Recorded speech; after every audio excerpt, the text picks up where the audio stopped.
Vous recherchez une école de référence pour une double formation universitaire et professionnelle de qualité? Voici l'opportunité à ne pas rater. L'École supérieure d'administration, d'économie, de journalisme et des métiers de l'audiovisuel ESAE vous offre des programmes d'enseignement en licence et en master orientés vers l'emploi qui font d'elle une référence à travers les filières de l'administration générale et territoriale, l'administration du travail et de la sécurité sociale, droit, diplomatie et relations internationales, administration hospitalière, universitaire et intendance, journalisme et métiers de l'audiovisuel et toutes les filières des sciences de gestion. Une seule adresse, www.esae.bj. Rendez-vous dès maintenant sur nos campus ESAE Bedjromende au numéro 90 93 65 21 ou au numéro 98 98 14 00. Paracourt sur le numéro 52 46 12 12. Aboumé-Calavi au numéro 52 88 44 44. Akpaka au numéro 52 88 33 33. ESAE, l'excellence a un nom.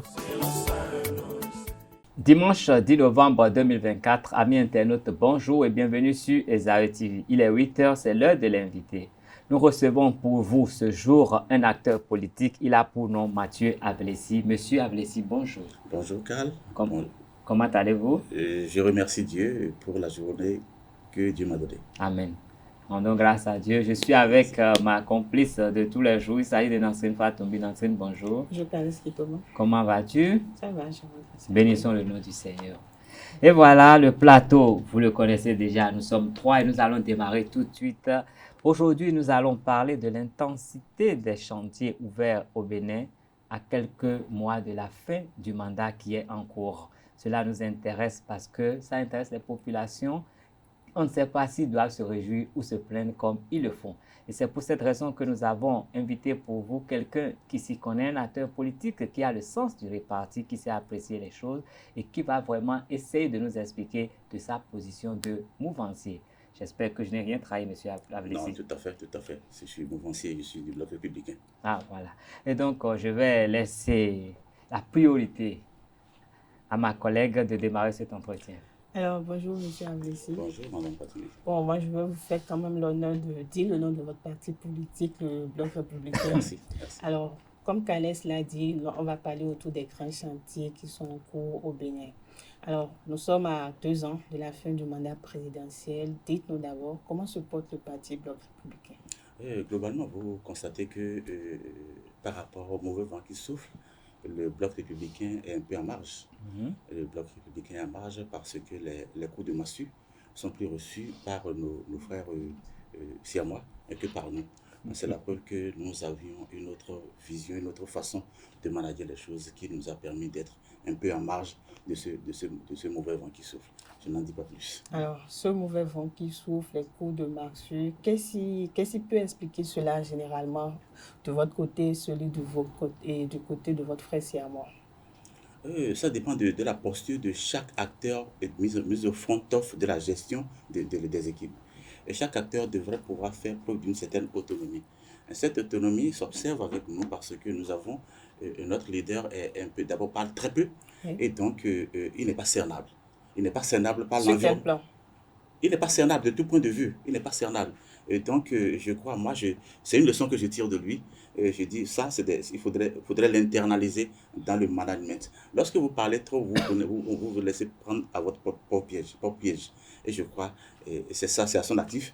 Et c'est ça qui nous a permis d'être un peu en marge. Moi, je pense bien. S'il était plus ouvert que ça, c'est sûr que les gens l'auraient infiltré et on n'en serait pas en marge. Nous y sommes déjà, c'est l'actualité politique. Nous avons démarré par le bloc républicain et nous savons quand même qu'au Bénin, il y a beaucoup de sujets qui agitent l'opinion publique. Et tout Béninois peut constater, surtout quand on veut entrer à Cotonou actuellement, c'est la croix et la bannière. Il vaut mieux habiter au centre-ville, sinon c'est compliqué. Tout cela, je sais que c'est pour le développement et il faut construire le pays. Mais les populations ne sont pas forcément... Ils vivent mal cette situation, ils s'en plaignent même. Et comment on peut expliquer que ce soit maintenant, à 18 mois pratiquement de la fin, que ça s'intensifie davantage?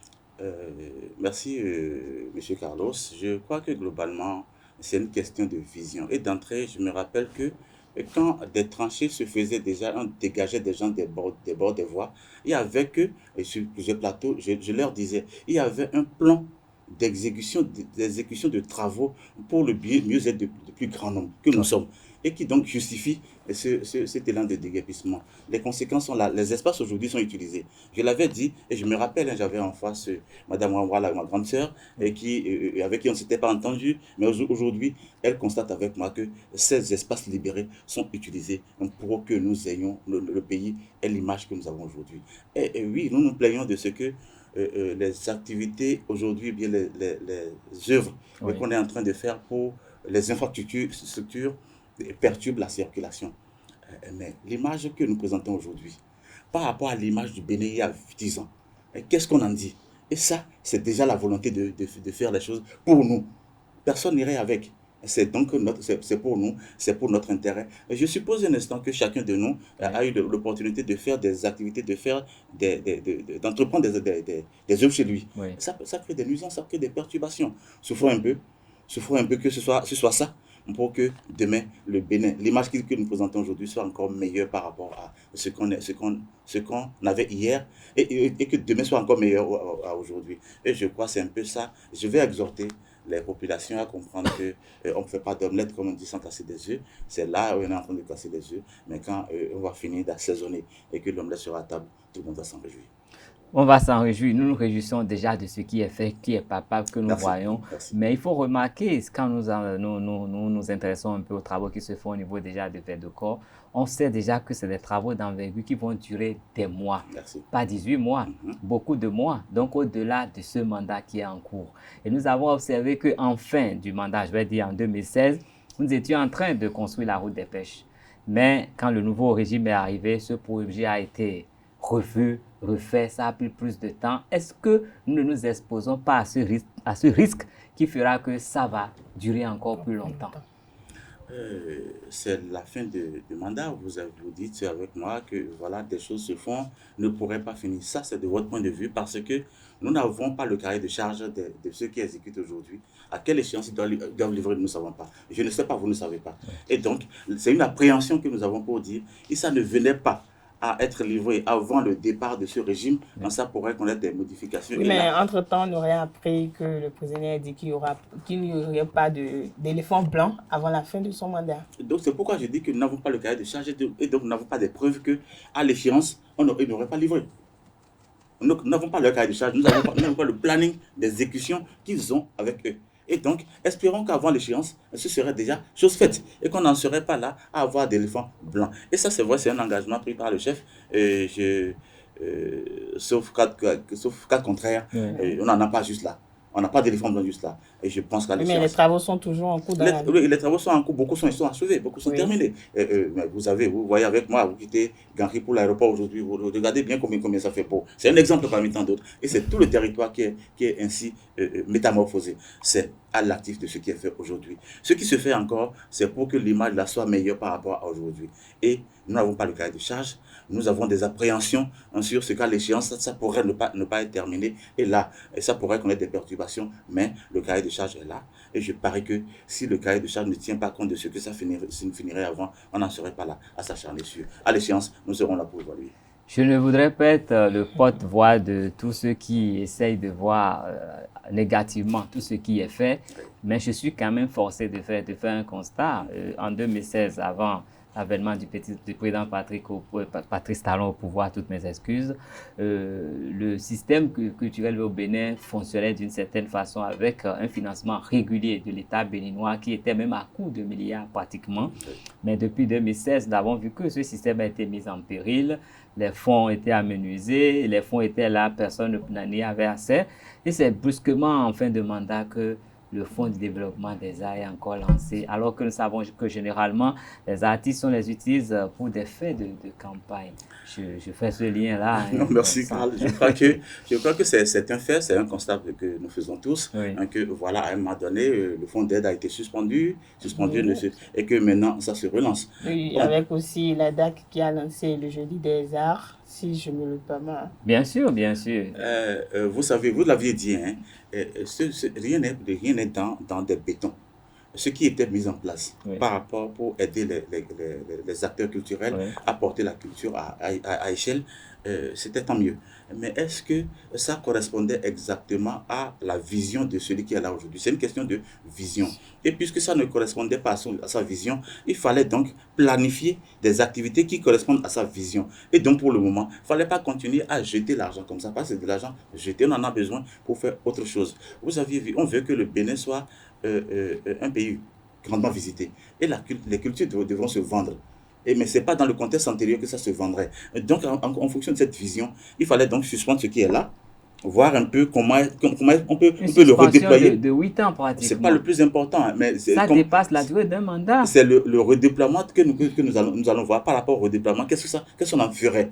Est-ce que les gens en sont morts? Non. De sorte que si je on ne peut pas assurer qu'ils n'en sont pas morts, hein, parce qu'on a vu les décès dans le rang des artistes, là, c'est accru. Même dans le rang de la presse, on a enregistré plus de morts que jamais. Avant l'aide, les gens vivaient. Pendant l'aide, les gens ont vécu. Mais l'aide a fait pratiquement 20 ans. Après la suspension, les gens ont vécu. Oui. Vous avez survécu. Les gens ont vécu. Les gens ont vécu. Oui. Les gens vivront plus tard. Vous dites-vous, je suis acteur culturel, d'accord. Les gens vivront plus tard. Oui. La suspension, ce n'est pas des pistolets qu'on a dû, des balles qu'on a envoyées aux acteurs culturels. Non, bien au contraire, il fallait réfléchir, penser ce qu'on veut faire de mieux pour eux. Lorsque les choses ne se pensent pas et qu'on va dans tous les sens, oui, ça n'a pas de contenu. Et vous avez vu avec ce que nous observons, hein, que c'est une gouvernance qui a plus de vision et qui est attachée à du beau. C'est tant mieux. Donc, je crois, acteur culturel et de la presse que vous êtes, vous allez avoir du beau, j'espère pour vous. La suspension, c'est pour mieux s'apprêter, pour mieux vous accompagner. Vous allez voir, au lancement, vous allez vous emporter mieux. On est là pour évaluer. Ben, je l'espère très bien parce que je sais que ça doit même apporter un peu plus de financement dans les productions qui vont animer nos médias. On aura beaucoup plus de matière à proposer si ça se passe bien. Et mon souhait, c'est que ça se passera bien parce que nous savons que ceux qui sont là aujourd'hui sont dans un élan de bien faire les choses. C'est ça, c'est l'élégance dans l'action. Et cette élégance-là, vous profiterez. Nous n'allons pas trop nous éloigner de ce sujet, nous allons rester tout proches parce que nous devons évoquer également comment la communication gouvernementale évolue. Nous avons commencé par la normocommunication, entre griffes, qui a duré son temps, mais nous avons vu que depuis un certain temps, le porte-parole du gouvernement, non seulement il fait des sorties, mais il organise des séances pour informer les gens. Tout a changé. Pourquoi la communication change maintenant? La science est dynamique. Et vous comme moi, nous avons fustigé cette terminologie de normocommunication qui était sans contenu. Oui. Ça, je le dis, je le répète ici. Celui qui l'a dit, il est là maintenant, je ne vais pas appeler son nom. Et que ça ne nous revienne. Nous ne connaissions pas le contenu. Quelqu'un, si vous fait dire que c'était sans contenu. La preuve, c'est qu'on s'en plaint tous. Oui. On s'en plaint tous. On a laissé de l'espace, entre-temps, aux opposants de bien occuper le terrain politique du point de vue de la communication. Parce qu'on dit, on fait de la normocommunication, entre griffes, comme tu as dit. Ça, là, je ne sais pas ce qui est normal dans ça pour qu'on appelle normaux.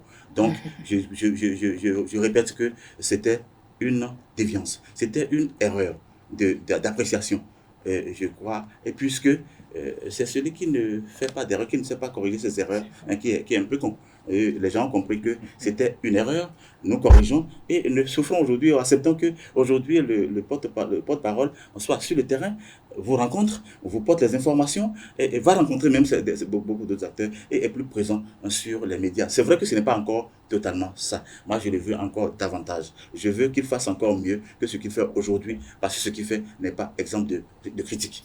Donc, vous souhaitez qu'il y ait de la propagande alors? Ce n'est pas de la propagande. C'est pas de la propagande. Si on va au-delà de ce qui se fait actuellement, là, je crois qu'on serait revenu peut-être 10 ans en arrière. On a vu le porte-parole combien de fois dans la semaine? On le voit combien de fois dans la semaine? Je dis, si on devrait aller beaucoup plus loin, est-ce que ça ne ressemblerait pas à un film qu'on a vécu il y a 10 ans en arrière, on chantait, on dansait dans les rues. On ne fera pas ça. Est-ce que vous êtes sûr que ça ne remproche pas? On ne fera pas ça. On ne fera pas ça parce que c'est ça manque d'élégance. Et ça fait partie des reproches que je fais à la gouvernance antérieure. Ce n'est pas élégant. Faisons les choses avec beauté. Et quand on veut faire beau, ce n'est pas les kermesses qu'il faut faire. Et moi, je pense, il fait déjà mieux par rapport à la normocommunication. Il fera davantage mieux, mais pas en versant dans la propagande. Nous ne sommes plus à ce niveau. Tout a évolué et qu'on retombe dans ça, on est encore là pour lui taper dessus. Toujours communication, hein. Vous avez vu les organes de presse là, en 10 ans là, nous sommes devenus une portion congrue et on dirait qu'on a invité la mort dans nos rangs parce que plus rien ne va. La mort pour les entreprises, la mort pour les acteurs de la presse, la mort, la mort, la mort. Excusez-moi, c'est vrai, je ne suis pas journaliste, mais je suis du monde de la communication. Oui, Je suis communicant social. Et de ce point de vue, j'ai observé entre-temps que parce qu'on était dans les propagandes, la profession était un peu prostituée. Waouh! Dans quel sens? Prostituée parce que tout le monde s'improvisait journaliste. Il suffit d'avoir son petit micro, tout le monde s'improvisait journaliste. Et ça, je crois, vous qui tenez, c'est les professionnels qui tiennent aujourd'hui. Ouais. Excusez-moi, moi je ne sais pas dire les choses de manière. J'en conviens avec vous, d'un certain point de vue. J'en connais. Et puis, j'ai géré des organes de presse. Je sais comment ça négociait les PDM de ci ou ça, parce qu'on n'a pas. Et la carte de presse, comment ça se distribuait, ce n'est pas normal. Il faudrait que la profession soit valorisée. Moi, j'ai travaillé avec beaucoup d'acteurs politiques, beaucoup de journalistes, vos aînés, qui me reconnaissent. Hein. Ils travaillent avec moi, mais de façon plus professionnelle. Donc, je ne veux pas que votre image soit aussi prostituée que ça. Et donc, ce qui se fait pendant cette période, c'est pour votre image. Et moi, je pense que votre image est encore plus grandissante. Nous l'espérons très bien, Nous savons que depuis 8 ans maintenant, il y a eu tellement de réformes. Des réformes qui sont diversement appréciées. Et il y a eu récemment une réforme qui parle du système judiciaire et il a été mis en place un cadre institutionnel pour apporter l'assistance juridique aux Béninois.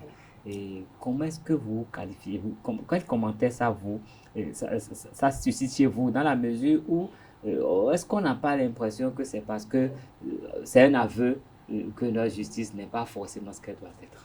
Je crois qu'il faudrait voir ce qui se passe, ce qui devrait se passer, ce qui se passe ailleurs, pour faire la bonne projection. Qu'est-ce qui se passait où les gens passaient des mois en attente dans les maisons d'arrêt? Ce n'est pas normal. Et pour que ça, il y avait combien de magistrats pour gérer tous ces dossiers? Première chose. Seconde chose, les avocats, comment est-ce que ça fonctionnait? Ça fonctionnait bien mal parce que tout était simplement lié à l'argent. Il fallait avoir l'argent pour se faire entendre dans le système judiciaire. Les réformes, on en a besoin. Et c'est peut-être que ce qui est fait est une bonne perspective parce que tout le monde n'a pas le droit. Le droit, c'est notre quotidien. Oui. Le droit, c'est notre quotidien, mais tout le monde ne connaît pas ses droits. Pour savoir les réclamer. Ce sont mes droits, je les réclame. Et donc, l'assistance judiciaire dont on parle doit pouvoir amener chacun. Le Béninois lambda, le Béninois de Tumi a dit, par rapport à ces droits-là, s'il te plaît, ça c'est tes droits, va les réclamer. Je t'accompagne pour les réclamer. C'est tant mieux, parce que si vous ne les réclamez pas, personne ne viendra vous dire, tiens tes droits. C'est comme ça. Et donc, les réformes, c'est pour nous amener à mieux nous connaître, à mieux savoir qu'est-ce qui nous revient, qu'est-ce qui devrait nous revenir, et savoir les réclamer avec la bonne manière. Il y a la procédure judiciaire, que les gens ne connaissent pas. Même s'ils connaissent le droit, ils ne connaissent pas toujours la procédure. Donc, il y a professionnels, il y a tout ça, il faut être professionnel. Donc, c'est pourquoi, dans d'autres contextes, il y a des cabinets de jurisconseil. Oui. Moi, je suis juriste. Les gens m'ont demandé de faire, je dis non, ça va faire comme si, et puis on va commencer par, comme nous savons là. Mais ça va servir? Ça va servir, oui. Ça va servir. Il y a un témoignage d'un jeune homme que j'ai vu sur la toile qui disait qu'il a été libéré parce qu'on l'avait condamné pour 3 mois ferme et 3 mois de sursis. Mais il a fait 2 ans en prison. Aïe. Il a fallu que l'information parvienne à Joël. Je ne suis pas de temps en temps de faire de la publicité, je parle du système judiciaire. Il est un acteur, parce que les juristes de haut niveau, et qui soit rentré dans le processus pour que le lendemain le gars sorte. On dit, mais c'est pas normal. C'est ça. Et donc, voilà un peu ce dont nous avons besoin. On a besoin que les gens qui ne connaissent pas leurs droits et qui sont brimés dans leurs droits, les réclament, les obtiennent à bonne date. Et souhaitons que ça se fasse très bien. Et s'il y a des déviances, nous sommes ensemble, nous allons encore les décrier, nous allons les dénoncer pour que ça se corrige. C'est pour le mieux de nous tous. Et c'est ça, quand on aime un pays, il faut aimer sa population. Et la population, c'est quand ils sont avec les gens sont dans leurs droits, les gens sont à l'aise, que vous êtes aussi à l'aise en les dirigeant. Oui, mais toujours en la matière, je vais dire que le Bénin a enregistré la création de nouvelles juridictions. Et la plus célèbre qui se fait parler d'elle, nous savons que c'est la Criette. C'est vrai que d'autres pays sont venus copier la Criette et tout, mais la Criette n'est pas forcément bien perçue par la population. J'ai suivi des capsules que des gens ils ont estimé que c'était un instrument. Mais beaucoup de choses ont été dites, mais vous, en tant qu'acteur politique et connaissant, je vais dire, du droit, Et qu'est-ce que vous pensez de la criette? Parce qu'on a dit la criette, c'est écrit, vous allez là-bas, c'est 20 ans, quand quelqu'un le veut. Ça, c'est des appréhensions que nous avons. Oui. Et pour la petite histoire, je me rappelle que au lendemain de la création de cette institution, de la criette, Oui. j'ai été appelé pour intervenir en faveur de cette trouvaille de la gouvernance. Oui. C'est exprès que je me suis dit, parce que je ne vais pas le faire de la publicité, mais quand c'est bien, je le dis. Ce jour, j'ai dû appeler le préfet, Alain Orunla. Oui. Attention, il dit, tu es praticien, nous sommes tous juristes, Oui. tu es praticien du droit, tu es avocat, il serait mieux que toi, tu viennes défendre cette trouvaille de la gouvernance. Ce qu'il a fait, c'est pour dire que c'est une trouvaille. Il y avait des choses que les gens utilisaient mal, que les gens géraient mal, parce qu'il y avait la lourdeur administrative, la lourdeur judiciaire, qui profitait à ceux qui en avaient un peu. Aujourd'hui, ce n'est plus ça. Et puis on a dit, les crimes économiques. Regardez comment les gens ramassaient nos sous. C'est pas seulement au Bénin. Ramassaient ou bien ramassent nos sous. Est-ce que ça, c'est avec la crainte de la criette à tout arrêter? Quelque peu, j'espère. Quelque peu parce que c'est vrai qu'il y a encore des vagues d'arrestations qui viennent parce que les jeunes manquent d'éthique. Moi, je dis, je voudrais que chaque cadre nommé à une position de responsabilité donnée pour accompagner le service public fasse preuve d'un peu d'éthique. Ça manque. Et ça manque déjà au niveau des jeunes parce que ça a manqué au niveau des aînés. Moi, je suis un homme de l'éthique. Et c'est parce que les gens manquent d'éthique. Qu'est-ce que je fais pour marquer l'histoire, pour écrire l'histoire à ma manière? Mais nous passons notre temps à lire l'histoire. Vous avez parlé des jeunes tout à l'heure. On a remarqué que ces derniers mois, les jeunes qui ont été condamnés par cette institution, la criette bien sûr, sont pour la plupart condamnés pour crimes de cybercriminalité et ils se plaignent du manque d'emploi sur le marché. Selon vous, est-ce réellement le manque d'emploi qui pousse ces jeunes à aller vers ce système d'arnaque? Madame Fatoumi, je crois que c'est une excuse qui n'a pas son sens. Ça n'a pas son sens parce que vous n'êtes pas moins jeune. Pourquoi vous n'êtes pas allé à ça?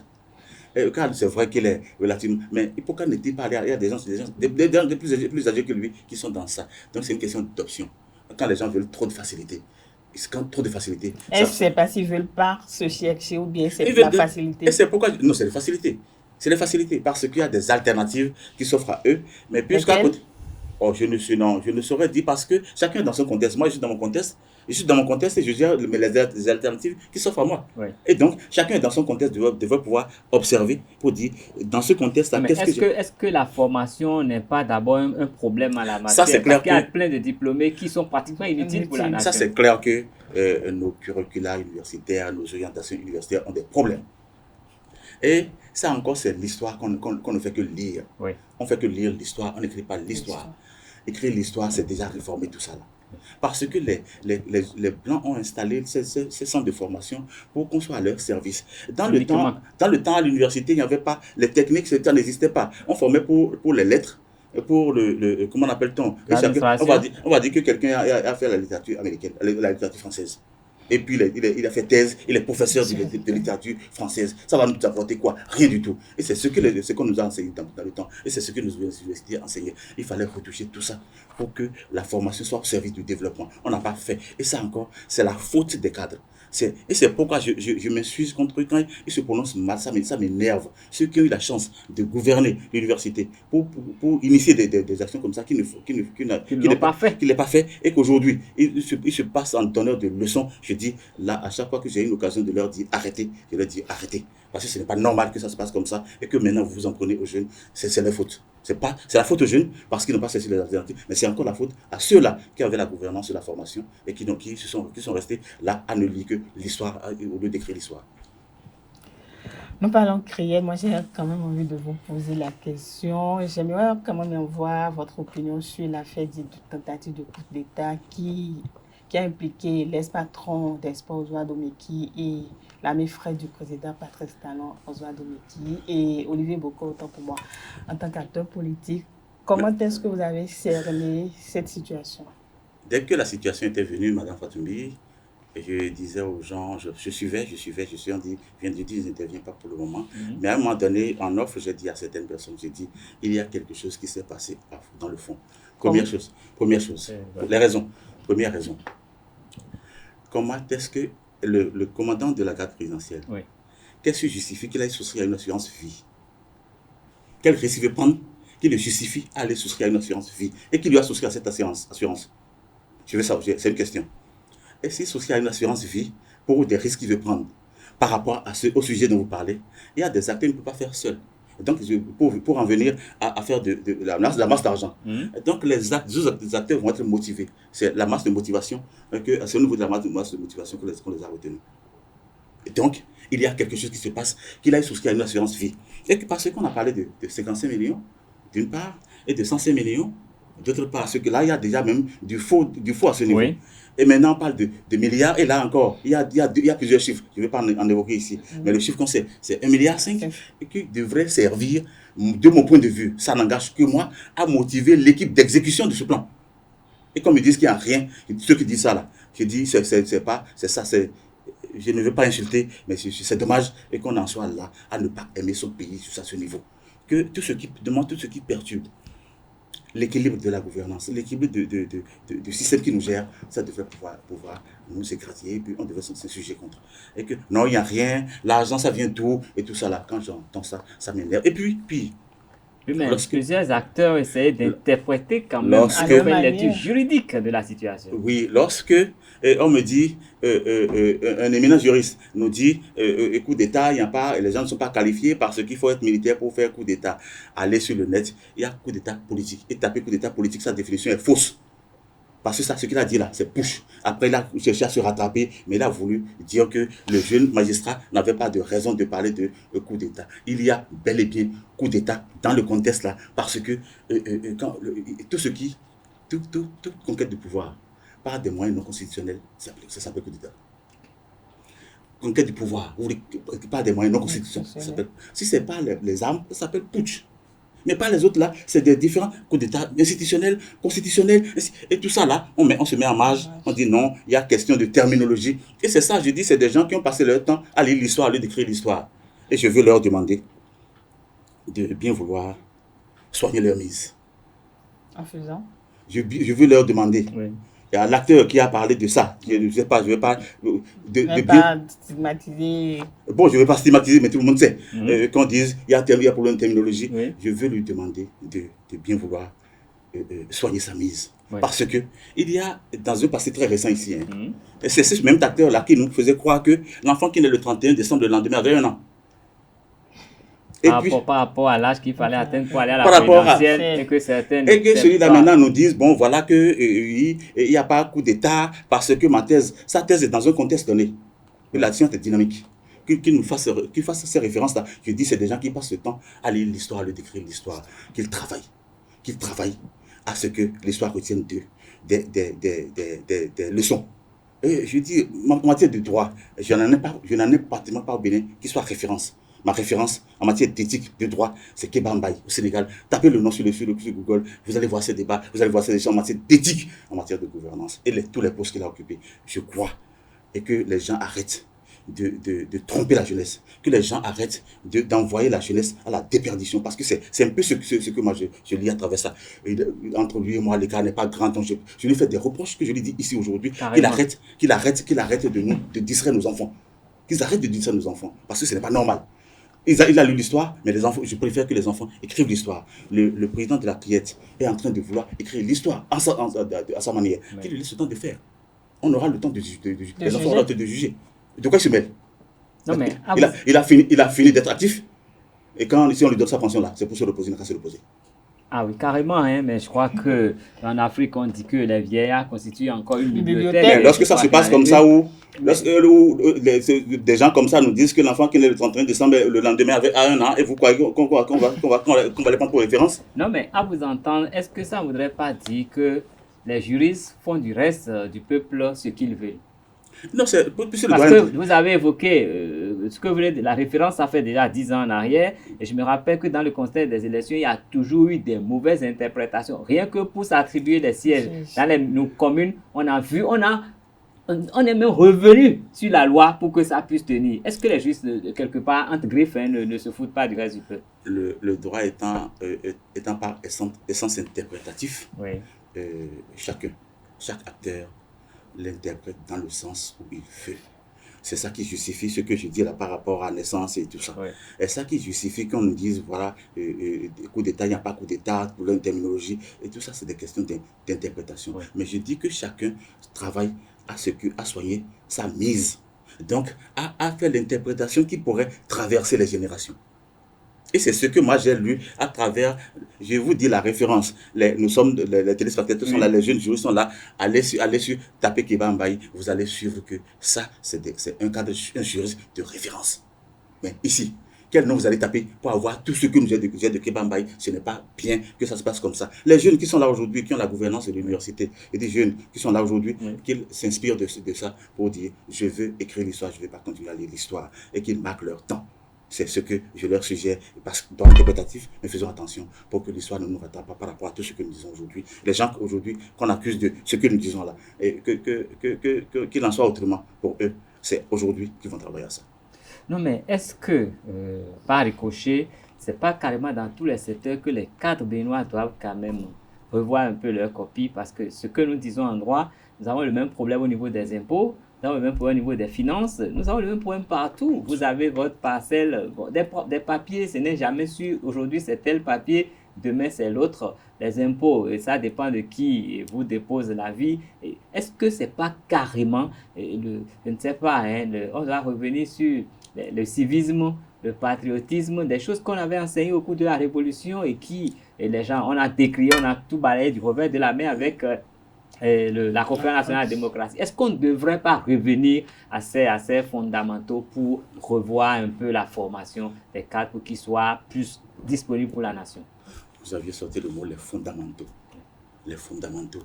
La révolution n'était pas une mauvaise chose en soi. Moi, je suis un produit de la révolution. Pendant 72 ans, je ne sais quoi là, 1990, 90 j'étais en train de finir à l'université, 90. Donc, toute la période révolutionnaire, c'est ça qui m'a vu étudier.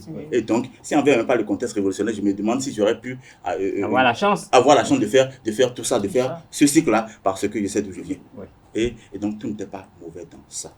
Il fallait seulement retoucher. Mais puisqu'on était là, avec des acteurs qui, dans le temps déjà, les acteurs qui sont venus là, la clique des PLR, des âmes, Thibaut Edrey et autres et tout ça, c'est des gens qui ont appris seulement à lire l'histoire. Ils ne veulent pas créer l'histoire. Il faudrait que je revienne sur ça.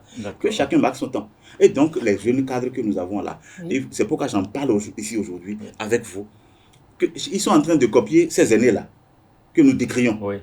Ce n'est pas normal. Et ils les dépassent même. S'ils le font comme ça là. Tel que je le fais aujourd'hui en direction de les jeunes vont faire ça pire en leur direction, parce que ce qu'ils font, l'image qu'ils distillent dans la communauté n'est pas une très bonne image. Quand la semaine dernière j'apprenais les vagues d'arrestation par rapport à telle ou telle structure, j'ai dit non, et il y en a que je connaissais, j'ai dit ils ne pouvaient pas en être autrement par rapport à ce que je l'ai vu faire. Il ne faut pas en être autrement. Des jeunes compromis à des positions données et qui se permettent, tous ceux qui se sont permis là, je dis il n'y a pas de raison que ça ne se passe pas comme ça. Et qu'on dise que bon, les prisons sont bondées de qui? Pas de toi, ni de Fatumbi. Nous sommes d'accord? Parce que vous êtes là, vous gérez votre quotidien avec vos ressources. Et si vous aviez l'opportunité d'aller plus loin et qu'on vous fait plus de ressources, faites preuve d'éthique. Et c'est pourquoi je dis, c'est toute la classe politique, c'est tous les cadres. Tous les cadres devraient pouvoir intégrer l'éthique dans leur mode de gestion. Qu'est-ce que je fais? Comment est-ce que je vais, quelle histoire, quel nom je vais laisser, quelle image je vais laisser. Et donc, chacun devrait pouvoir soigner sa mise. Est-ce que là, on devrait donner la plus de parole aux panafricanistes? Ça encore, il y en a qui sont un peu utopiques. Sinon, c'est vrai que l'élan n'est pas mauvais. C'est pas mauvais. Et que voilà, l'Afrique s'unisse. Les États-Unis sont là, ça fait une force. Si on se mettait ensemble, on sera fort. Et puis ce qu'on dit ici, ce n'est pas seulement l'apanage du Bénin. Vous avez suivi sur la toile le Niger, l'ancien président de la République, ses enfants et tout ça. Et c'est l'apanage de toute l'Afrique. Si toute la force, tout ça était mis ensemble et que la gouvernance soit plus disciplinée, l'Afrique ne serait pas ce que nous sommes aujourd'hui. Et nos enfants n'iraient pas vers la cybercriminalité. Nos enfants ne vont pas faire l'aventure de la traversée de Méditerranée pour qu'on les ramasse comme des coquillages sur les plages. C'est un peu ça. C'est la faute à tous ceux-là qui ont eu l'opportunité de gérer une parcelle de pouvoir au profit de la communauté que nous sommes. Ils ont mal fait, ils ont failli, alors qu'ils s'assiedent pour évaluer un peu ce qu'ils ont apporté de plus ce qu'ils ont fait en biais pour savoir quelle position prendre aujourd'hui. Et s'ils ne le font pas, et qu'ils continuent de faire des sorties comme ça, il n'y aura pas que moi. D'autres vont encore sortir pour leur dire des choses plus acerbes que ce que je dis aussi aujourd'hui. Ok, vous avez commencé à placer le Bénin dans le contexte environnemental, le contexte africain. Et forcément, il y a eu quand même quelque chose d'important qui s'est produit cette semaine, en début de semaine, et notamment aux États-Unis. Et je crois que Nasrine va nous remettre un peu dans le sujet par rapport à l'élection à la présidentielle américaine. Alors, le 5 novembre dernier, il y a, si j'ai bonne mémoire, 4 à 5 jours, le peuple américain a un nouveau président, l'ancien président Donald Trump, qui est revenu à la Maison-Blanche. Alors, comment est-ce que, en tant qu'acteur politique, comment est-ce que vous avez trouvé l'engouement de la campagne jusqu'aux élections, jusqu'à l'élection du président Donald Trump? Non, mais c'est vrai que les Américains, ils ont leur façon de faire leur campagne qui ne ressemble pas du tout à la nôtre. Voilà. Mais moi, je dirais plutôt, qu'est-ce que ça pourrait changer? Parce que l'élection aux États-Unis, on dit les États-Unis, c'est un peu comme le phare du monde. Hein? Tout le monde a les yeux rivés sur les États-Unis. Mais élection aux États-Unis, quel impact pour nous? En attendant, je voudrais déjà dire que les Américains, quand on les observe, ils aiment leur démocratie telle qu'elle. Tout à fait. Bon, donc laissons leur chose. Oui. Ils aiment. Maintenant, l'élection de Donald Trump, quel impact sur le Bénin? Rien pour nous. Rien. Laissez-moi dire les choses de façon aussi directe que ça. Il n'est pas africain. Il n'est pas béninois. Pour qu'on pense que voilà son élection comme président des États-Unis va nous en apporter. Qu'est-ce que nos présidents font pour nous impacter? C'est ça la question. Qu'est-ce que nos présidents font pour nous impacter? Mais la politique américaine impacte forcément les autres parties du monde. Il y a la globalisation et aujourd'hui, il faut savoir se positionner. Savoir se positionner. Je ne vais pas faire la publicité aux jeunes putschistes qui sont en train de donner un autre élan à leur pays, qui du reste n'est pas mauvais. Parce que vous avez aussi suivi sur la toile des mécaniciens militaires, des mécaniciens d'avion, qui au lendemain d'acquisition du site démissionnent. Est-ce que ceux-là, est-ce que c'est des gens qui méritent d'être appelés burkinabés? C'est ça. Et ces cas-là font les yeux ici, où les gens font du lacisme au travail parce qu'on veut tel ou tel avantage, pendant que des gens du même profil qu'eux, même profil, hein, même formation, même université, et qui ne sont pas à cette position-là, ont le dixième de leur rémunération. Ils ne s'en plaignent pas, ils font bien leur travail. Que nous commencions par aimer le pays en tant que cadre, et que nos dirigeants aiment leur pays, aiment leur population, et je crois qu'on aura la bonne ligne pour nous faire respecter par ceux-là. Ces personnes ne se font pas respecter par ceux-là qui nous piétinent et qui nous gèrent comme on gère là. On pense que comment on appelle Donald Trump va impacter l'Afrique ou le Bénin. Vous allez attendre longtemps, vous n'aurez rien. Comment on appelle l'autre là? Obama était président d'origine africaine, immigré de première génération. C'est sur lui qu'on a tué Kadhafi. Nous sommes d'accord. Oui, tout à fait. Bon, qu'est-ce qu'il a apporté? Donc c'est ça qu'il a apporté. Si c'est ça là, on en aura davantage. Si c'est ça. Ce que l'on ne souhaite pas. Voilà. Non. Donc si on attend des impacts, on aura des impacts négatifs. Travaillons, aimons notre population, travaillons à faire la différence. Et aujourd'hui, tu vois, excusez, que tout ce qui se fait aujourd'hui, tout n'est pas parfait, je l'ai toujours dit. Mais il y a du mieux par rapport à ce qu'on a vécu par le passé. Et que tout le monde s'insurge contre. J'en souffre, hein. J'ai quitté Calavi pour venir là, je connais les détours. Et tout ça, on en a parlé. Au-delà de ça, je sais mes ressources, ce que ça donne. Mais ce qui se fait là, l'image que nous avons aujourd'hui, moi, je me rend fier. Et me fait penser que demain sera meilleur pour nos enfants, pour vous et pour nos enfants. Non, mais je suis d'accord que nous devons travailler pour donner le meilleur à notre pays. Oui, mais on a observé ensemble que quand la guerre en Ukraine a été déclenchée, nous en avons souffert. Les prix ont flambé, nous en avons souffert. Et forcément, on attend le président Trump sur le dossier. Il va forcément, la position américaine pourrait varier avec lui. Et la variation de la politique africaine pourrait quand même être un impact. J'ai dit, l'élite politique, l'élite, les cadres ne font que lire l'histoire, ils ne l'écrivent pas. Et ils l'écrivent à leur manière, parce que la mise qu'ils laissent là, leur mise n'est pas une bonne mise. L'exemple est encore celle-là, c'est par rapport à cette crise ukrainienne de la guerre. Macky Sall était allé réclamer du blé en Ukraine. Bon. Pendant qu'aujourd'hui, au Burkina Faso, on produit du blé. Est-ce que c'est ça ce qu'il faut faire? Est-ce que c'est aller commander? Mais qu'est-ce que nous faisons? Ce n'est pas des champs qui produisent, ce n'est pas la terre là-bas. Le nickel, c'est pas sur la terre. Oui. La Russie, c'est pas la terre. Oui. C'est la même terre qui nous porte. Et que des espaces soient utilisés pour produire des céréales pour les populations, qu'il en ait jusqu'à ce qu'on vous envoie. Et que c'est que vous n'êtes pas des gens. Ils rentrent mal dans l'histoire. Vous écrivez pas l'histoire, vous lisez l'histoire. Et si vous lisez l'histoire, vous allez aussi lire l'heure. D'accord. De toute façon, sur le plateau, c'est une question d'heure. Et nous sommes curieusement arrivés pratiquement à la fin du temps qui est réservé pour cette émission. Mais avant de clôturer, je vais me permettre de résumer vos propos ce matin. Vous êtes acteur politique, membre du Bloc républicain, et vous remarquez que les coups de massue que votre parti politique reçoit aujourd'hui résultent de l'actualité nationale, mais ils sont mieux gérés à votre niveau qu'au niveau de votre frère siamois qui en reçoit beaucoup plus compte tenu de la posture des dirigeants de ces partis politiques. Vous avez fait remarquer que depuis 2016 quand même, ce qui se fait, on pourrait l'apprécier, on pourrait trouver qu'il y a du mieux. Là, il y a du mieux parce qu'il y a beaucoup plus de rigueur dans ce qui est fait. On œuvre pour le beau, on en souffre peut-être, mais c'est le sacrifice nécessaire pour que notre pays puisse avoir un avenir meilleur. Et vous invitez tous les cadres béninois, jeunes ou vieux, à l'éthique, à l'observation de l'éthique, à retourner aux fondamentaux, à savoir que pour que le pays résonne, chacun de nous doit y mettre du sien.